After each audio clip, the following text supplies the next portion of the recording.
يا صباح الورد على عيونكم الحلوين، اتمنى تكونوا بخير وانتوا بتشوفوا الفيديو بتاعي النهارده. احنا النهارده باذن الله هنكمل بقيه فيديو النقل. فاكرين يا جماعه الفيديو اللي فات لما كنا بنلم العفش عشان هننقل خلاص من الشقه؟ ده بقى الجزء التاني من الفيديو والاخير باذنك يا رب. في الجزء ده بقى هنشوف العفش بقيته واحنا بنلمه تمام مع بعض انا وانتوا. بعد كده هنشوف الشركه وهي بتلم لنا العفش كله وازاي بتلمه، وازاي الشركه دي منظمه جدا في لم العفش. يعني الشركه دي بجد شابوه ليها، فظيعه. عايزه اقول لكم يعني العفش اتنقل بالظبط يومين في الطريق. العربيه مشيت اكتر من يعني الطريق اكتر من 15 ساعه، واصلين في يومين بالظبط لان هما باتوا في الطريق كمان، والعفش واصل. بحمد الله مفيش كاسة اتكسرت، يعني كل حاجة واصلة مظبوطة زي ما هي بلفتها. مفيش حاجة فيها أي مشكلة. وكمان حتى بعد ما وصلنا وبعد ما العفش وصل بيومين 3 كده، الشركة اتصلت بينا تطمن لو في أي مشكلة أو في أي حاجة اتكسرت عشان يعوضونا عنها. ويعني بجد الشركة دي شابوليها. اللي محتاج اسم الشركة، تليفونها، عنوانها، مفيش مشكلة، بس اكتبولي في التعليقات وانا هكتب لكم كل حاجة عنها. يعني هو مش اعلان للشركة طبعا يعني، بس بجد انا الشركة دي تاني مرة اتعامل معاها في النقل. اول مرة نقلت من المدينة للدمام، والمرة التانية دي بنقل من الدمام لجدة.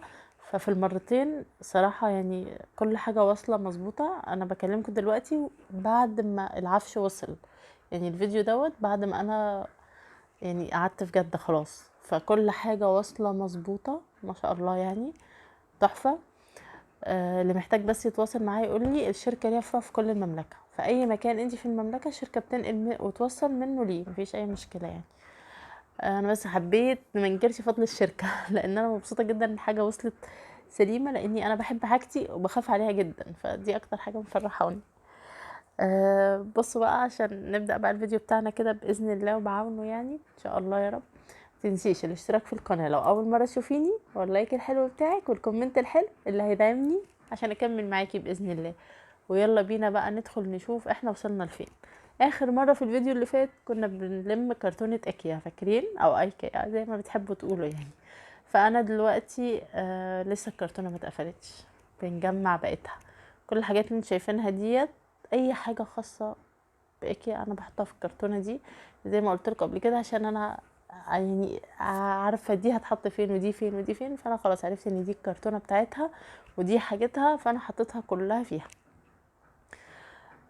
تمام كده. يلا بقى نقفل بقى الكرتونه. كل ما بحط حاجه زي ما قلت لكم قبل كده بقفل الكرتونه واتاكد ان الحاجه مش طالعه قوي مظبوطه، قفلتها مظبوطه علشان مفيش حاجه تتكسر او حاجه تتنى جوه الكرتونه. انا لما يعني قفلت الكرتونه وحسيتها لسه مش مظبوطه، رجعت فتحتها تاني وقلت اكمل نحط فيها حاجات تانية نشوف هتوصل لفين معانا. وزي ما قلت لكم يا جماعه النقل ده والله العظيم حاجه ممتعه، محدش يفتكره تقيل يعني ولا يحسه هم، يعني بالعكس حاجه ممتعه وجميله جدا. حاجه كفايه انك بس بتخرجي من مود الروتين اللي احنا ماشيين فيه كده، وتغيري جو وتغيري مكان، دي كفايه قوي. احنا كده خلصنا كرتونه ايكيا الحمد لله. هنقفلها باللزق بتاعنا. انا عايزه اقول لكم انا عارفه ان انا بصور فيديوهات كل فين وفين، ويعني مش دايما. عايزه اقول لكم ان انا عندي فيديوهات والله متصوره بقالها سنه واكتر، ومتمنتجه وكل حاجه، مش ناقص عليها غير تسجيل الصوت بس. والكسل ثم الكسل. بكسل بخرج، ما فيش وقت، بحس ان في عندي حاجات في البيت اهم لازم اعملها الاول.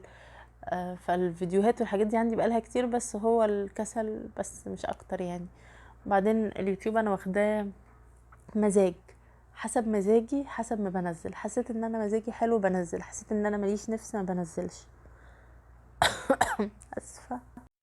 انا حاجه بحبها بس وحابه ابقى موجوده فيها مش اكتر من كده، فعشان كده بعملها بمزاج قوي. احنا بقى كده خلاص قفلنا الكرتونه كويس جدا واطمنا ان اللزق بتاعها ملزوق كويس عشان ما يفكش.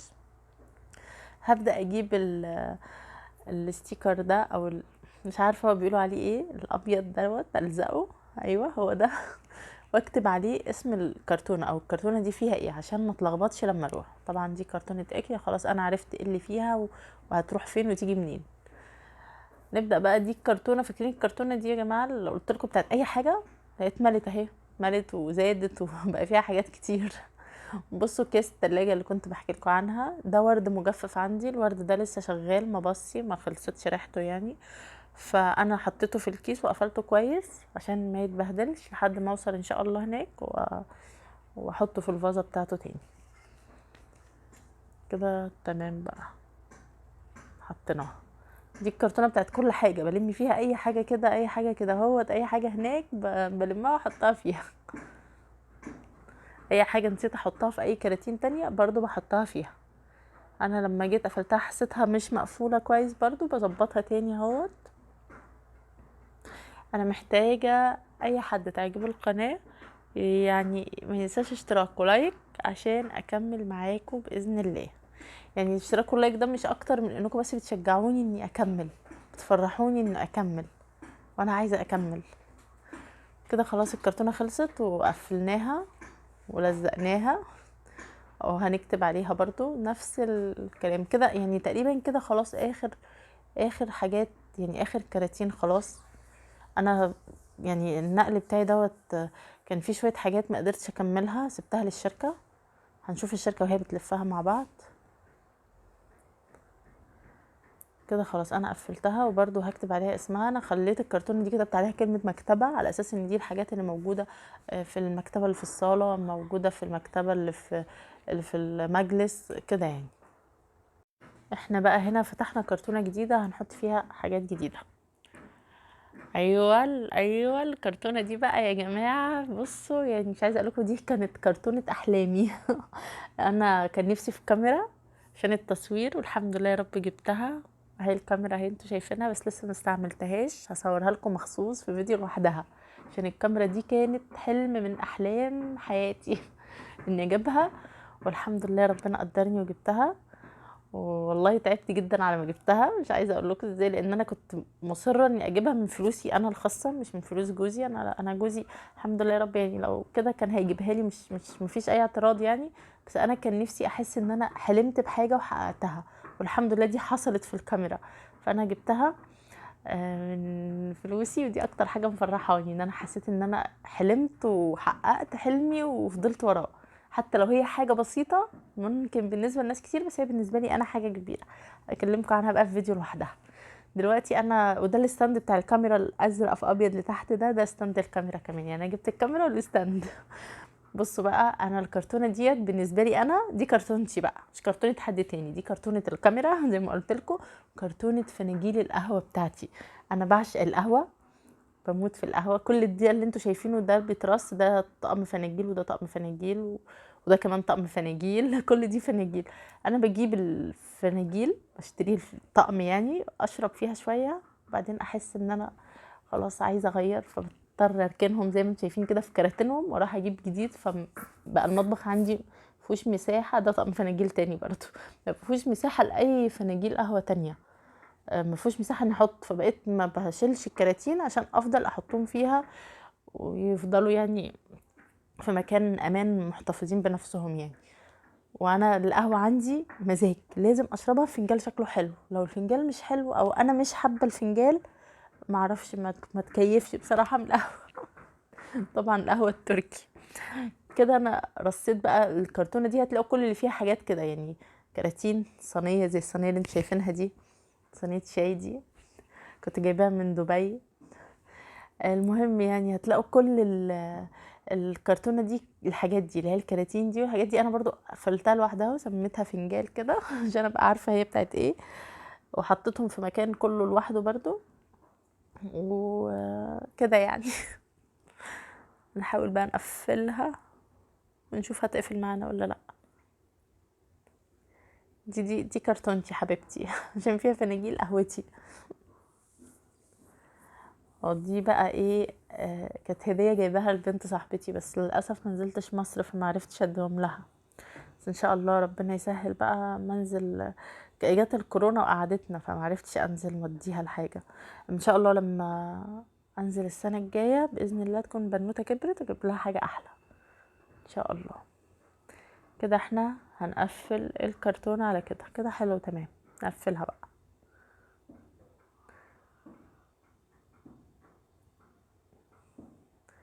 كده. اول اول بلاسترايه لزقناها. ما تقلقوش الفيديو خلاص قرب يخلص، مش هطول عليكم كتير. اللي وصل بقى معايا لحد النقطه دي في الفيديو يقول لي مبروك على الكاميرا. لان دي بصوا كلمه مبروك على الكاميرا دي هتفرحني، وكمان يديني لايك وكومنت حلو منه واشتراك في القناه لو اول مره يشوفها. كده احنا نقفل الكرتونه، وانا هكتب عليها بقى ايه، كرتونه الفنجان كده عشان ابقى عارفه ان دي بتاعه القهوه بتاعتي. وطبعا كان في كرتونه تانية فيها فناجيل قهوه برضو، بس انا مش عارفه هي هتيجي في التصوير في الفيديو ده ولا انا مصورتهاش صراحه، انا مش فاكره. هشوف دلوقتي، ما هنشوف مع بعض اذا كان كده هتبان.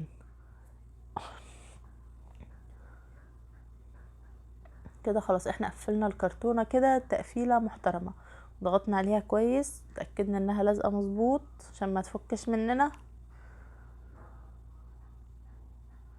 الحمد لله. نبدا بقى نكتب عليها.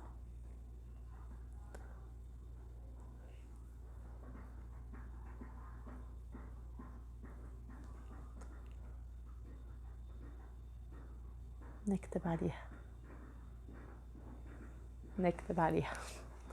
كتبنا بقى الكرتونه دي فيها ايه، فيها الفنجان طبعا زي ما انتوا عارفين عشان ما نتلخبطش. انا عايزاكم بقى تستنوا الفيديو الجاي، لان الفيديو الجاي انا هحكي لكم فيه على موقف صعب قوي حصل لي. للاسف انا ما صورتش بقيه الكراتين، بس قدر الله ما شاء فعل. ده بقى العمال وهم بيلموا الشقه، كان فاضل شويه حاجات في المطبخ هم لموها. انا كنت لما ازاز المطبخ كله، للاسف برضو ما صورتوش الازاز اللي هي الكاسات وطبق، لو في طبق تقديم ازاز، لو في حاجات زي كده دي انا لميتها كلها هم، بس انا ما صورتهاش. هم بقى لموا الباقي. بصوا يا جماعه، عايزه اقول لكم هم بيغلفوا العفش، شايفين بيغلفوا كراسي السفره ازاي، كل اتنين في بعض. يعني بجد غلفوا الحاجه، ووصلت الحاجه هناك زي ما هي، لدرجه كان في قلم من بتوع ابني موجود على الانتريه ما كنتش شايفاه. عايزه اقول لكم ان القلم ده وصل من هناك لهنا، يعني هو متغلف مع الحاجه، وصل زي ما هو على الانتريه زي ما هو موجود وصل. يعني بصراحه انا مبسوطه جدا من الشركه دي، تاني تعامل معاها وشابوا ليها فعلا يعني. هم بقى بصوا بيغلفوا ازاي، يعني مش اي كلام والله، يعني رايح جاي بالرول التغليف على الحاجه كذا مره عشان توصل مظبوطه. الخشب ما اتخدش، مفيش اي مشكله الحمد لله حصلت، كل حاجه واصله مظبوط. الانتريه نفسه اهو هم غلفوه دلوقتي برضو بالاسترتش. الكراتين برضو مقفلينها تمام اللي هم غلفوها. كان في حاجات اللي هي الحلل والحاجات بتاعت المطبخ دي كنت سايباها، غلفوها برضو مظبوطة. لا بجد اهو ده بقى الحاجة كلها في الاخر بعد التغليف كلها زي ما انتوا شايفينها كده. بجد تسلم ايديهم. والحمد لله بقى انا يعني عديت المرحلة ديت ونقلت ورحت بقى جدة. لازم هحكي لكم على اللي حصل لي في الطريق في الفيديو الجاي، لازم تستنوا يا جماعة، الفيديو ده فظيع بجد، كان موقف صعب قوي. بس الحمد لله عدينا على خير. يعني اتمنى لو كان الفيديو عجبكم، لو القناه عجبتكم، ما تنسوش الاشتراك في القناه واللايك حلو بتاعكم والكومنت الحلو، لان ده اللي هيدعمني اكمل معاكم وهو اللي هيشجعني. تدعوا لي ان جدة تكون وش خير علينا، لان انا اصلا ما فيش عمار بيني وبين جدة، لاني عشت فيها من حوالي 12 سنه وما كنتش مبسوطه قوي فيها يعني. فنفسي بقى المره دي اكون مبسوطه او اعرف انبسط فيها. ادعوا لي بس ان جدة يبقى وشها حلو علينا، وربنا يكتب لكم الخير ويكتب لنا الخير جميعا. شايفين يا جماعه العفش اتلم ازاي واتقفل ازاي. الكنبه دي اللي انا كنت قاعده عليها هم سابوها اخر حاجه بقى، قلت لهم سيبوها لي دي في الاخر عشان اقعد واريح. ده كده بقى الشقه، قلت اصورها لكم كده عشان اودعها كمان. الشقه دي كانت حلوه وجميله قوي على فكره يا جماعه، وكلها شمس وهوا داخلها من كل حته. انا يلا الحمد لله انا كنت بحبها. الحمد لله. بس اللي انا فيها برضو جميله. اقول لكم بقى باي باي، مع السلامه، اشوفكم بقى في الفيديو الجاي. هتوحشوني لحد الفيديو الجاي. سلام سلام سلام.